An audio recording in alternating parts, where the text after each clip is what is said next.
오늘부터 4주 동안 마태복음 2장을 통해서 은혜를 받기를 원합니다. 이 마태복음 2장은 예수님이 탄생하실 때에 일어난 사건들이 기록되어져 있습니다. 이 사건들을 통해서 하나님께서 우리에게 주시는 진정한 영적 교훈이 무엇인지를 찾아보기를 원합니다. 오늘 본문의 말씀의 배경은 헤롯 대왕이 유대 지역을 다스리고 있었습니다.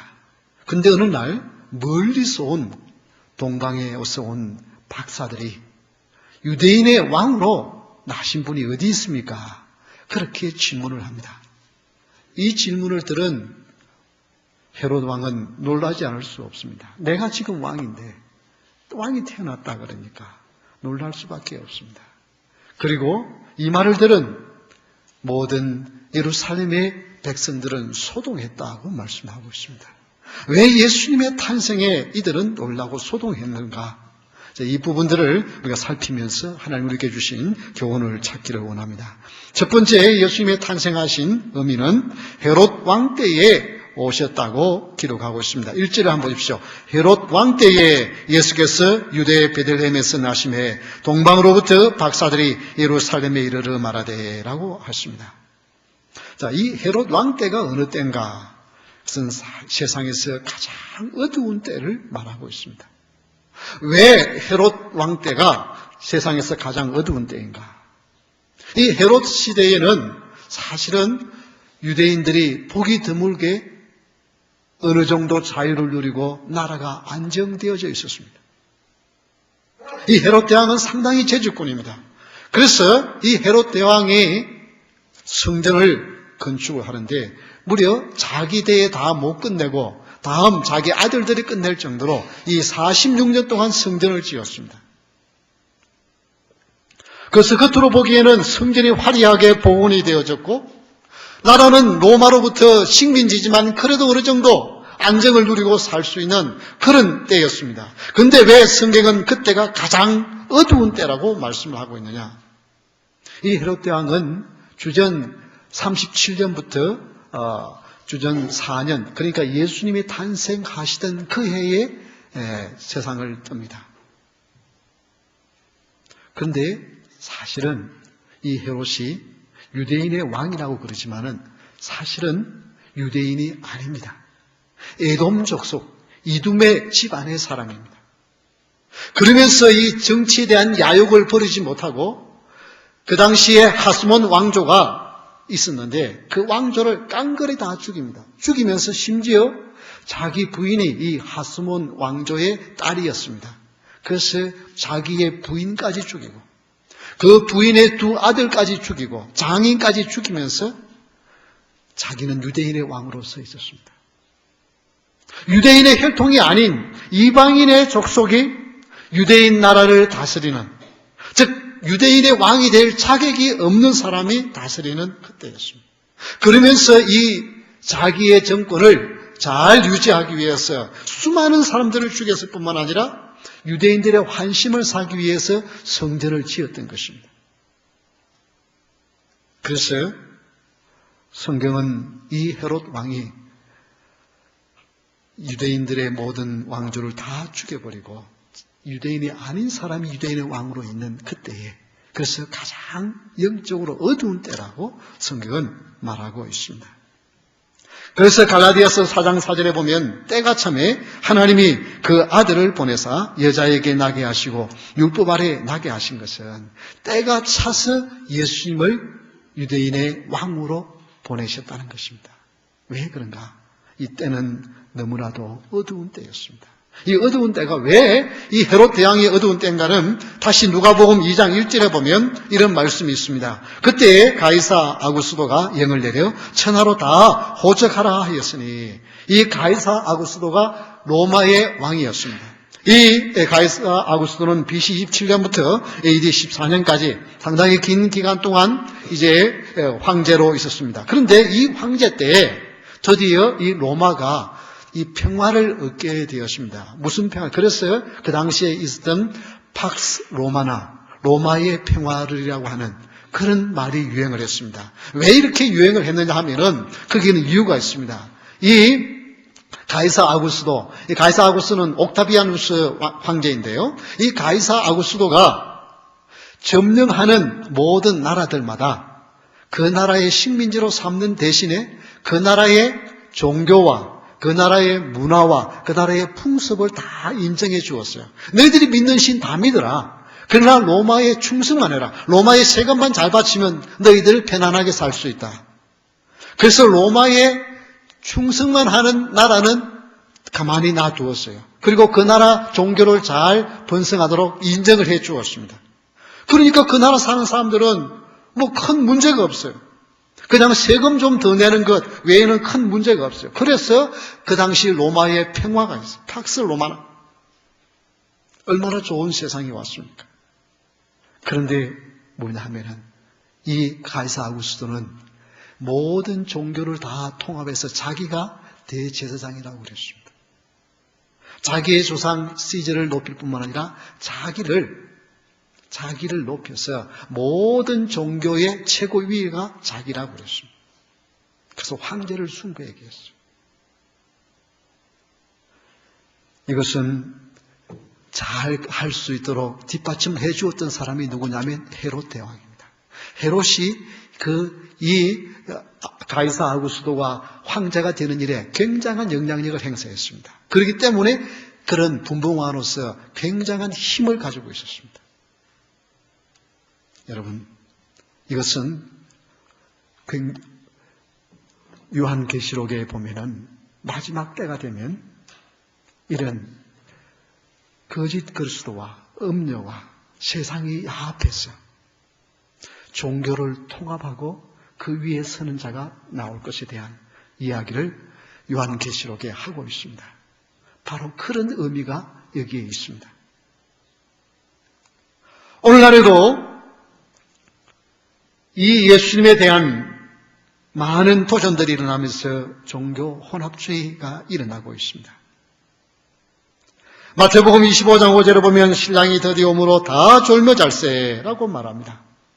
그래서 예수님에 대하여 올바른 신앙을 가진 자들은 공격을 받고 핍박을 받고 그냥 모든 서로 종교들을 인정하면서 좋은 게 좋지 않느냐, 서로 우리 인정하면서 살자, 그런 세대가 왔다는 것입니다.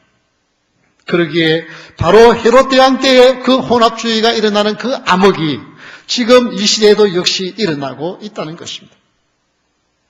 오늘날에는 절대적인 진리에 대한 관심이 없습니다. 예수 그리스도가 구세주냐 아니냐에 대하여 별로 관심이 없습니다. 그냥 좋은 것이 좋다고 그렇게 주장하며 살고 있습니다.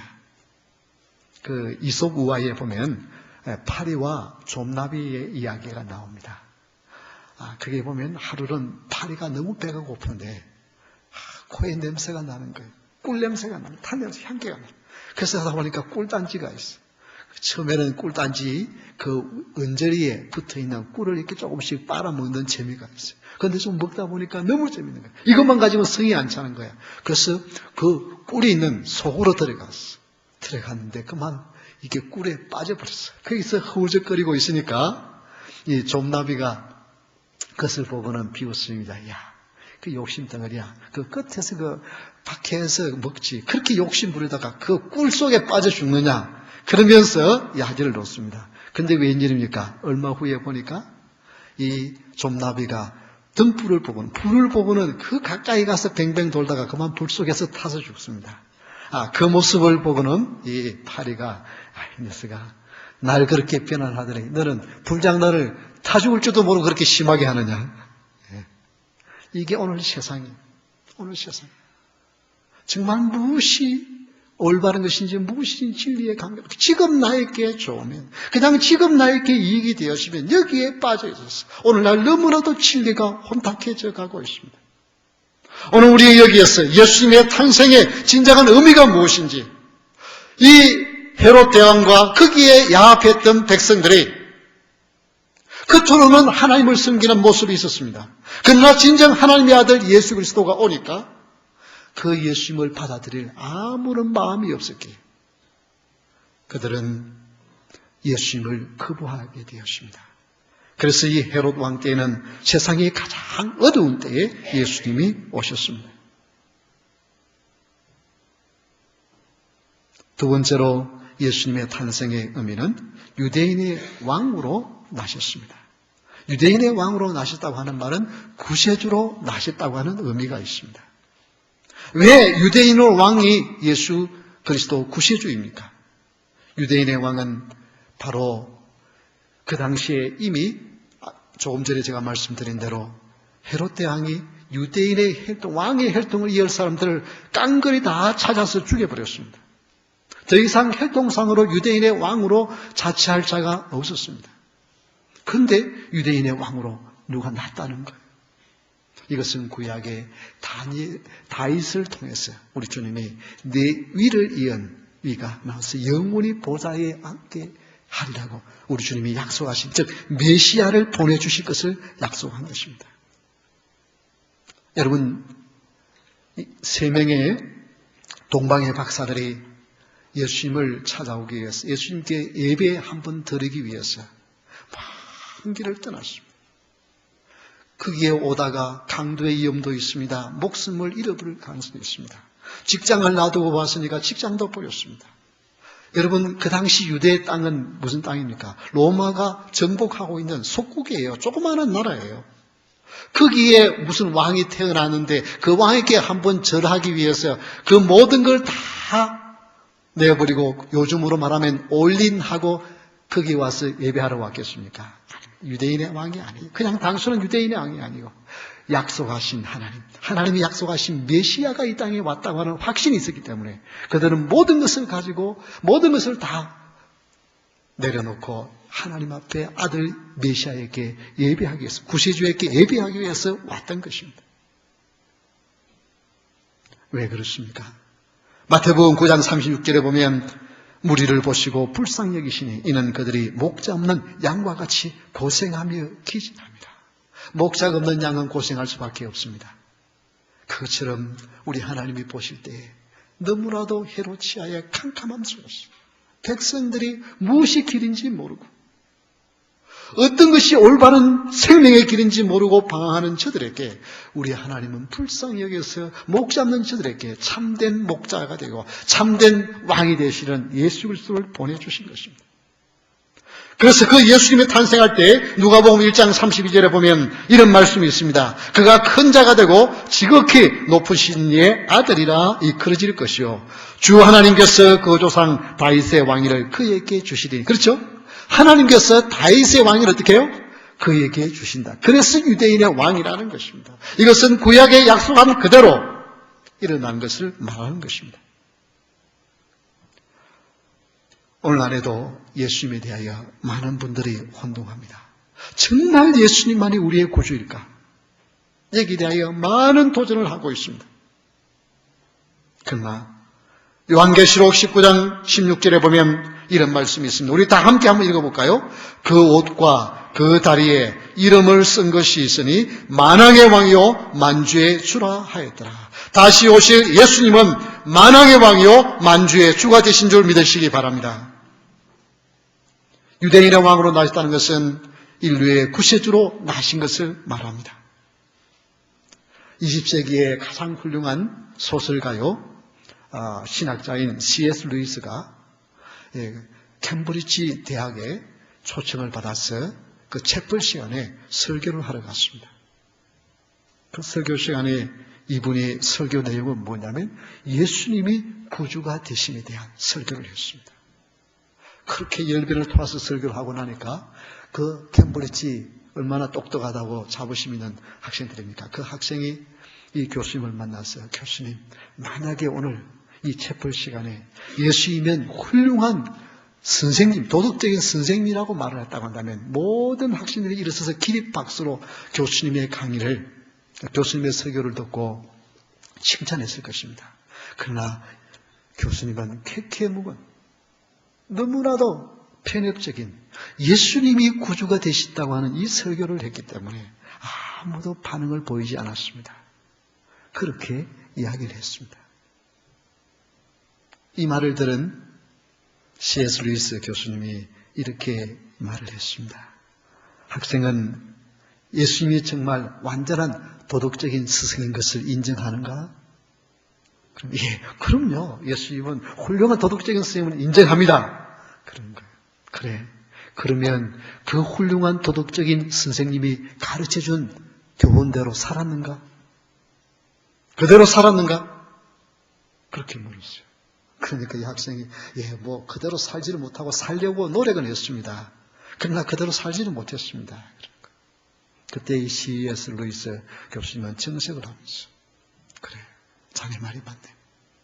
그럼 가장 완벽한 도덕적인 선생님이 하라고 한 그대로 행하지 못한, 그 도덕의 대로 가르침대로 살지 못한 사람에게 가장 필요한 것이 무엇인가? 도덕적인 선생님이 이렇게 가르쳤다고 말하는 그것이 중요한 것이 아니라 그대로 살지 못한 인생들이, 죄인이 필요한 것은 구세주가 아닌가? 그대로 살지 못한 자를 건져낼 수 있는 구세주가 필요한 것이 아닌가? 여러분, 그렇습니다.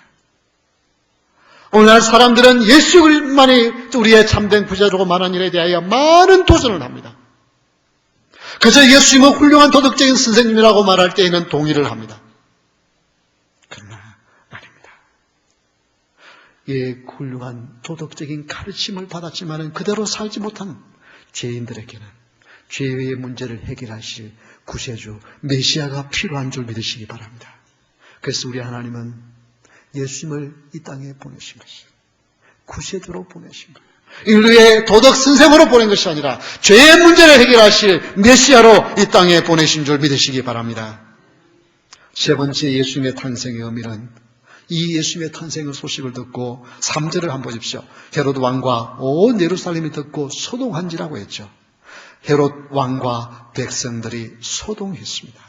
이 말은 무슨 말입니까? 예수님의 탄생의 소식을 들은 세상 사람들은 불안해한다는 것입니다. 여러분, 헤롯이 얼마나 불안해했습니까? 여러분, 누가 불안해합니까? 잘못이 있는 사람. 경찰이 다가오면 누가 불안합니까? 잘못을 행한 사람. 죄를 지은 사람은 경찰이 옆에 다가오면 불안한 거예요. 그러나 잘못이 없는 사람은 어때요? 아무 문제 없어. 경찰에도 아무런 문제 없어. 여기 헤롯 왕이 두려워하고 그 백성들이 소동했다고 하는 것은 그들이 잘못된 길을 걸어가고 있었기 때문에 진짜 유대인의 왕이 났다고 그러니까, 메시아가 왔다고 그러니까 거짓 행사를 하던 자들이 두려워하고 떨 수밖에 없었던 것입니다. 헤롯 왕은 철권으로 통치를 했습니다. 특히 가이사 아구스토가 황제가 되는 일에 마쿠에서 엄청난 영향력을 행사했기 때문에 그는 굉장한 권한을 가지고 있었습니다. 그런데 그는 성전을 지은 것도 이스라엘 백성들의 마음을 마모하겠어요. 에돔 족속이라고 하는 말을 취시하도록, 참 저 사람은 필요한 하나님의 사람이라는 것을 나타내기 위해서 엄청난 재정을 쏟아부어서 화려하게 성전을 지었습니다. 그래서 그 당시에 사람들이 이 성전을 보라고, 예수님에게도 저 성전 좀 보십시오, 너무 아름답지 않습니까? 그렇게 말할 정도로 성전을 화려하게 지었습니다. 그러나 그것은 껍데기요 거짓이었습니다. 왜? 그 안에 황금 독수리상을 성전 안에 세워놓았습니다.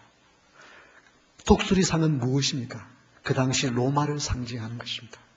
로마의 황제에 충성하기 위해서 우상을 만지지 말라고 하는, 그것도 성전 안에 황금 독수리상을 세워놓았던 것입니다.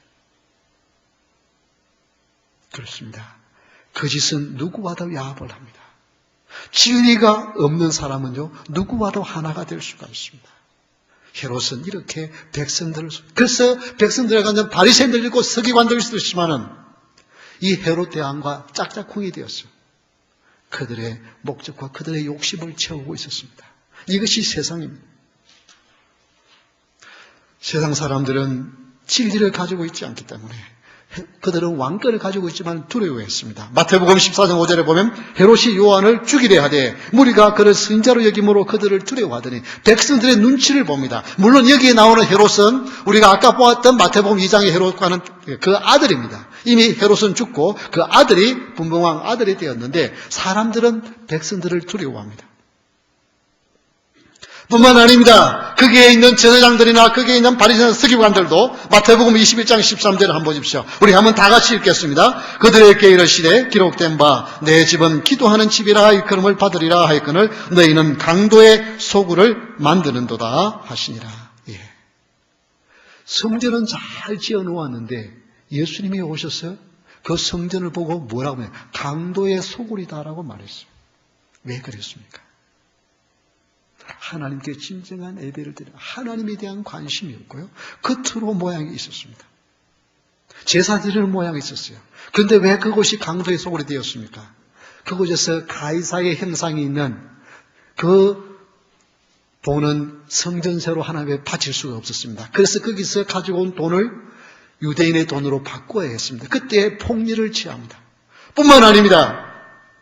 멀리서부터 그들이 고르고 골라서 귀한 하나님 앞에 제물을 드릴 소나 양이나 비둘기들을 몰고 와야 했습니다. 그런데 오다가 만약에 자칫 잘못해서 몸에 상처가 나면 그는 부정한 것이 되어서 하나님 앞에 드릴 수가 없었습니다. 또 몰고 오는데 굉장한 수고가 듭니다. 그러니까 어떻게 하면 돈을 들고 와가지고 성전에서 제사를 드린 그런 제물을 삽니다. 그러니까 얼마나 편합니까? 그러나 그 대신 폭리를 취했습니다. 그래서 그곳을 강도의 소굴이라고 부릅니다. 하나님에 대하여 진정한 예배에 대한 관심은 없고 어떻게 하면 나의 이익을 볼 것인가, 내 호주머니에 이익이 들어갈 수 있을 것인가, 여기에 대한 관심만이 있었습니다. 여러분, 그래서 진짜 예수님이 탄생했다고 하니까 자기들이 거짓이 드러날까 봐 그들은 소동했다고 말씀하고 있습니다. 예수님의 진정한 탄생의 의미의 소식이 들릴 때에 거짓은 두려워할 수밖에 없고 소동할 수밖에 없습니다. 오늘날 기독교인들이, 복음주의적인 기독교인들이 가장 많은 도전을 받는 것이 있다고 한다면 종교다원주의입니다. 종교다원주의가 어떻게 생기게 되었는가? 그전에도 있었지만 결정적인 영향이 1961년 로마 교황청에서 칼 라이너라고 하는 신학자를, 또 유명한 신학자들로 하여금 많은 돈을 주어서 연구를 하게 했습니다. 연구를 하게 하면서 나온 그 시 중에 하나가 뭐냐면 이 칼 라이너 신학자가 발표한 내용입니다. 다른 종교인들을 구태여 기독교인으로 개종할 필요가 없다. 왜냐하면 그들 역시 그들의 종교로 구원받을 수 있기 때문이다라고 했습니다. 이게 무슨 말인지 압니까? 지금 우리 기독교인들이 다른 종교에 대해 열심히 선교할 필요가 없다. 그 종교에서도 열심히 착실하게 믿으면 거기에도 구원이 있기 때문이라고 말을 했습니다. 이 말을 듣고도 아무도 놀라지도 않네요. 놀라지도 않아. 아니, 당연한 소리라서 안 놀라는지, 그 정도는 놀랄 일이 아니어서 안 놀라는지 모르겠습니다만은. 그래서 여러분 한번 보십시오. 교황청에서 제2 바티칸 공회, 즉 1962년부터 65년에 있었던 바티칸 공회에서 교황이 이런 말을 했습니다. 모든 종교 간의 대화를 결정하고 그리고 바른 삶을 위해서 애쓰면 복음 없이도 구원이 가능하다. 복음이 없이도 구원이 가능하다고 했습니다. 즉 그 말은, 복음이란 말은 예수 그리스도가 없어도 구원이 가능하다고 말을 했습니다. 그러면서 다른 종교와 대화를 시도했습니다. 그래서 여러분, 오늘날 목사님들이 어떻겠습니까? 절에 가서 같이 불공을 드리자 그러면 목사님이 합니까? 안 합니까? 안 하는 목사님들이 많습니다. 그런데 그것을 하는 분들을 뭐라 그런다면 큰 사람이라, 폭이 넓은 사람이라고 말합니다. 왜? 그런 사람들을 포함할 수 있으니까. 천주교의 신부님들은 법당에 가는 거 봤습니까? 안 봤습니까? 갑니다. 갈 수 있습니다. 그래서 부처님 오신 날 천주교에서 뭐라고 말합니까?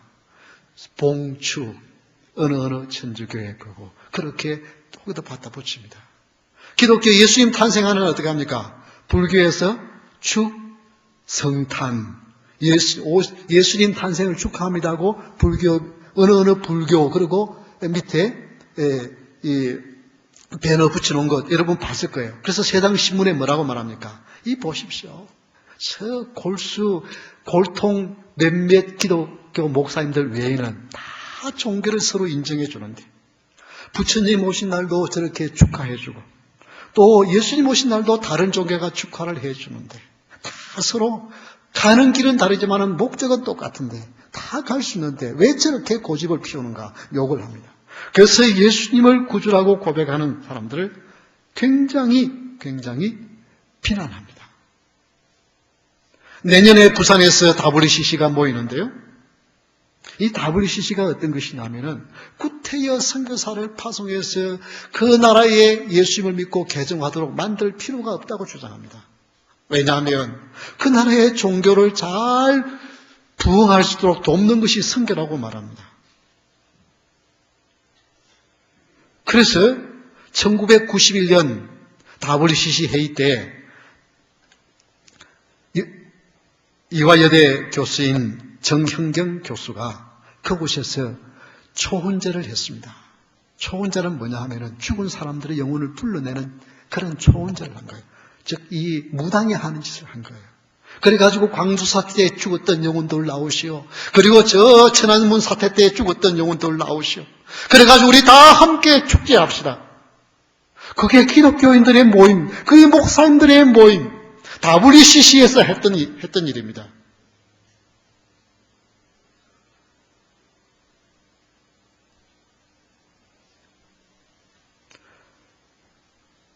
CNN에서 레리 킹 캐스터, 레리 킹 CNN 아시는 뉴스 캐스터 잘 알죠? 그분이 이런 모임을 가졌습니다. 신부님과 감리교 목사님과 그리고 심지어 모슬렘의 이맘과 그리고 그 중에 존 메가드 목사님 한 분을 초청했습니다. 그리고 정말 예수님이 구주인가? 거기에 대한 토론을 벌이게 했습니다. 정말 예수님만이 길인가에 대한 토론을 하게 했습니다. 거기에 참석한 모든 분들이 꼭 예수님만이 구주라고 고백할 필요가 없다. 다 우리는 서로 종교 간에 인정해 줘야 한다. 그래야 평화가 온다. 서로 싸울 필요가 없지 않느냐. 그런데 그게 유일하게 존 메가더 목사님, 이 목사님만이 아닙니다. 예수 그리스도 외에는 구원이 없습니다. 예수님만이 유일한 길입니다. 그렇게 말을 하니까 레리 킹으로부터 시작해서 거기에 참석했던 모든 사람들이 이 목사님을 비난했어요. 너무나 편협한, 너무나 고집장이고 너무나 골통이고 자기만 아는 사람이고. 그리고 심지어 시청자 중에서 전화가 와가지고 질문하면서 당신은 너무 고집불통이라고 비난을 합니다. 여러분, 오늘 이 시대에 저와 여러분이 살고 있습니다.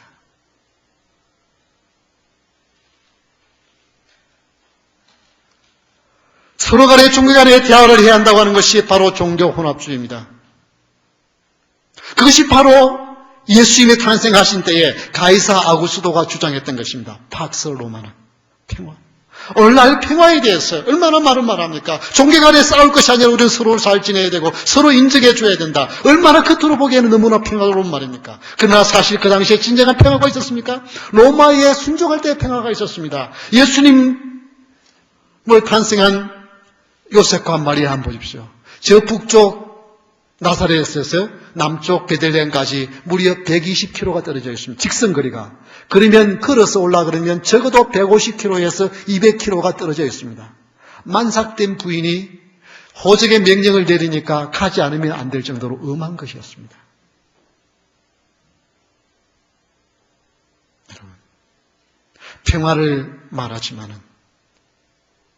자기들의 목적을 이루기 위한 평화인 것입니다. 여러분, 앞으로 우리는 자다가 깨어야 합니다.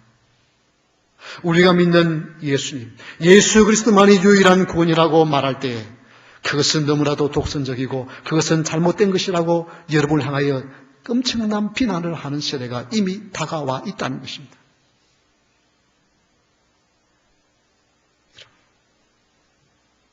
그러나 사랑하는 성도 여러분, 예수 그리스도의 외에는 구원이 없는 줄 믿으시기 바랍니다. 이 사실을 믿으십니까? 아멘입니까? 여러분 함부로 아멘 하지 마십시오. 이 고백 때문에 때로는 우리의 목숨을 내놓아야 할 날이 우리 앞에 다가오고 있습니다. 요한계시록에 분명히 해내놓고 있습니다. 그저 예수 그리스도가 우리의 진정한 구세주라고 고백하는 그 고백 하나 때문에 핍박을 당하고 무시를 당하고 멸시를 당하고 때로는 그 사회에서 쫓겨날 시대가 오고 있다는 것입니다. 바로 예수님의 탄생의 등시가 바로 그것을 나타내고 예수님이 다시 오실 때에도 그것을 나타내는 시대에 어두움이 있습니다. 이것을 생각하면서 예수님의 탄생의 의미는 가장 필요할 때 구세주로 불안해하는 자들을 구원하기 위해서 오셨습니다. 그러나 그 예수님을 영접할 마음이 없는 사람들은 두려워하고 떨 수밖에 없었습니다. 이제 여러분 예수님을 여러분의 구주로 영접하셨습니까? 예수를 믿으십니까? 얼마나 이것은 놀라운 은혜와 축복인지 모릅니다. 이 믿음 끝까지 잘 지킬 수 있도록 하나님 나를 보호해 달라고 여러분 고백하면서 우리 함께 일어나서 찬양하겠습니다.